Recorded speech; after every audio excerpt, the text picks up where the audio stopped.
The joke was cruel enough to make me want to vanish. And yet he laughed like it was the funniest thing in the world. I should have hated him for it. Instead, I hated myself more for giving him something to discover in the first place. It was freshman year at a state college in Ohio, one of those campuses where football ruled and secrets didn't stay buried for long. I wasn't special, at least not in any way worth noticing. I studied hard, worked 2 part-time jobs, and avoided parties like the plague. But I had one secret, the kind that could either break me or define me, depending on who held it. And then came Nate. He was my roommate, and if I'm honest, I thought the universe was playing some elaborate prank on me the first day we met. He was everything I wasn't: loud, bold, a walking chaos magnet. The kind of guy who played music too late at night and stole fries off your plate without asking. The kind of guy who seemed allergic to silence. And yet, despite all that, he carried this strange pull, a gravity I couldn't ignore. He found out about me 3 weeks in. It wasn't supposed to happen like that. I was careful, always careful. But care doesn't mean a damn thing when you fall asleep at your desk, your laptop screen glowing with words you never wanted anyone else to read. My journal. My stupid, secret journal. I woke up to his voice, reading out loud in a sing-song tone that dripped with amusement. He has no idea what it does to me when he laughs. When he looks at me, I feel like I'm burning alive. My blood turned to ice. He was holding my laptop, grinning like a cat that had caught the dumbest mouse on earth. "You write this stuff?" he asked, his eyebrows raised. "Dude, you write about guys." Felt like the floor gave way beneath me. My first instinct was denial, but the words were right there, written in my own stupid, desperate prose. I slammed the laptop shut, yanked it out of his hands, and muttered something about a creative writing assignment. But he didn't buy it. He leaned back on his bed, crossed his arms, and smirked. "Relax, man. I'm not judging.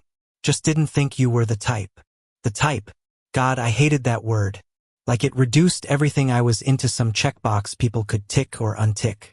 I wanted to crawl into a hole, but he kept going, his grin turning sharper. "So who's the guy?" "Anyone I know." It was a joke to him, a game. But to me, it was the nightmare I had always feared: someone seeing me, really seeing me, and making light of it. For the next week, I avoided him as much as possible. Ate at odd hours, stayed late at the library, pretended to be asleep when he came in. But Nate wasn't the type to be ignored. One night he cornered me. Not in a threatening way, but in that insistent, annoying way of his. We were both in the room, the silence so heavy it could suffocate. He put down his phone, looked straight at me, and said, "Hey, look, I'm sorry if I messed with you. I didn't mean to freak you out." But I didn't believe him. Not then. Because when you grow up in a small town where slurs are whispered in the locker room and kids get shoved into lockers for being different, you don't just take someone's word when they say they're cool with it. I didn't trust him, but I couldn't stop noticing him, either. The way his hair stuck up in the mornings, like he fought with gravity and lost. The way he laughed at his own jokes even when nobody else did. The way he sprawled across his bed like he owned not just the room but the whole damn world. And the worst part? The way he sometimes looked at me when he thought I wasn't paying attention. Not mocking, not cruel. Something else. Something that scared me more than ridicule ever could. Because if Nate wasn't laughing at me, what was he doing? By October, the air in Ohio turned sharp and cold. The kind that made your breath visible and your hands ache. Campus was buzzing with football games and pumpkin spice everything. But I couldn't shake the unease curling in my chest. One Friday night, Nate convinced me to go to a party. Well, convinced is generous. Basically dragged me out of the dorm, saying I'd thank him later. I hated parties, hated the noise and the beer-soaked floors and the fake smiles. But I went, because saying no to Nate was like trying to hold back a tidal wave with bare hands. The party was a blur of music and sweat and strangers pressing too close. I lost sight of him somewhere between the kitchen and the living room, and for a while, I stood by the wall, nursing a warm soda, wishing I was anywhere else. Then I saw him, across the room, laughing with some girl who had her hand on his arm. His head was thrown back, his smile bright enough to light the whole damn house. And something inside me snapped. I hated that I cared. I hated that I felt jealous. But most of all, I hated that my secret me truth was tied to someone like him. Someone who could laugh so easily while I stood frozen, terrified of my own skin. I left early, walked back alone in the cold, sat on my bed in the dark, trying not to cry. When Nate came back hours later, the smell of alcohol clinging to him, he found me awake.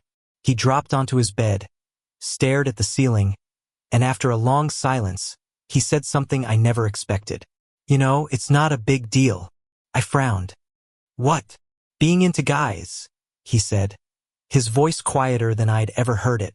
It doesn't make you broken or weird. It just makes you. You. I didn't know what to say, so I said nothing. But in that moment, for the first time, I thought maybe, just maybe, he meant it. The days after that night felt different, though I couldn't explain why. Nate stopped joking about my journal, stopped pushing me in ways that made me want to vanish. Instead, he started doing these small things. He'd save me a seat at the cafeteria. He'd ask about my classes, even the boring ones. Sometimes, when he thought I wasn't looking, his gaze lingered soft, steady, unafraid. And for the first time, I didn't feel like I was being watched as a punchline. I felt seen. Still, the fear clung to me. What if he told someone? What if this was just another elaborate joke? One he'd drag out when it suited him. That shadow never left me, but it became quieter, drowned out by something I couldn't control. By November, the first snow came. It blanketed the campus in white, muffling everything. That night, Nate dragged me outside to see it, his excitement like a kid's. He threw snowballs, made angels on the frozen ground, and looked at me with that wide, impossible grin. You're too serious, he said, his breath visible in the cold air. Life's short, man. Laugh more. Live more. And then he reached out, pressing a snowball against my cheek, his fingers lingering longer than they should have. My heart stuttered. He laughed and ran before I could react, his footsteps loud on the frozen earth. But the touch burned.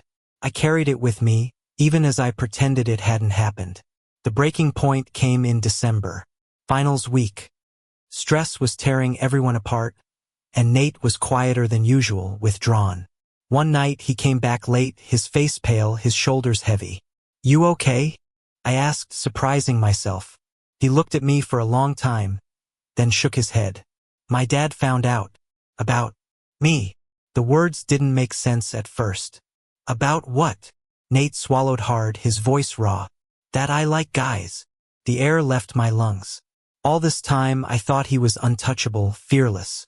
But now, sitting there with his walls cracked open, I saw the truth. He was just like me, afraid, desperate to be accepted, clinging to something fragile. What did he say? I whispered. Nate laughed bitterly.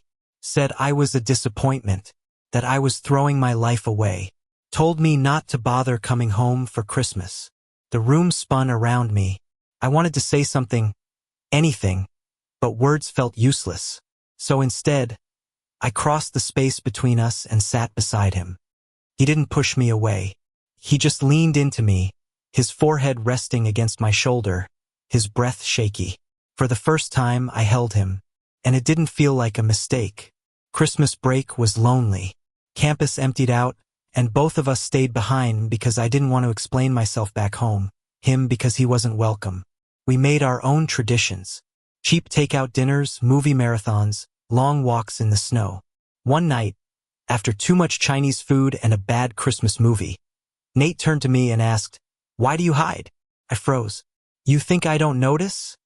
He said, softer now. "You build walls so high nobody can reach you. But I'm not here to laugh at you. I want to know you. The real you." My throat tightened. Years of silence, of shame, of pretending get all pressed against me. I wanted to run. But then he reached out, his hand brushing mine. A small touch. A grounding one. And I let myself breathe. "I'm scared," I admitted. Scared of what people will say. Scared of losing everything. Scared of being me. Nate squeezed my hand, his voice steady. "Then let me be scared with you." It happened on New Year's Eve. We found ourselves on the dorm rooftop, the city below us glittering with fireworks. The air was biting cold, but his presence was warmth enough. "New year, new start," he said, his smile tired but real. I nodded, my heart pounding so hard it hurt, and before I could lose the courage, I whispered, "Nate, thank you." "For what?" "For not letting me drown in my own fear." He stared at me for a long moment, his breath catching. Then, with a gentleness I never expected from someone so reckless, he leaned closer. The kiss was tentative, a question more than an answer. But it broke something inside Meth years of silence. The weight of shame. It wasn't fireworks or thunder. It was quiet, fragile, perfect. When we pulled away, he was smiling, his forehead resting against mine. "So, roommates with benefits?" he joked, trying to lighten the moment. I laughed, the sound breaking through tears I hadn't realized I was shedding. "You're an idiot." "Yeah," he said, his eyes soft.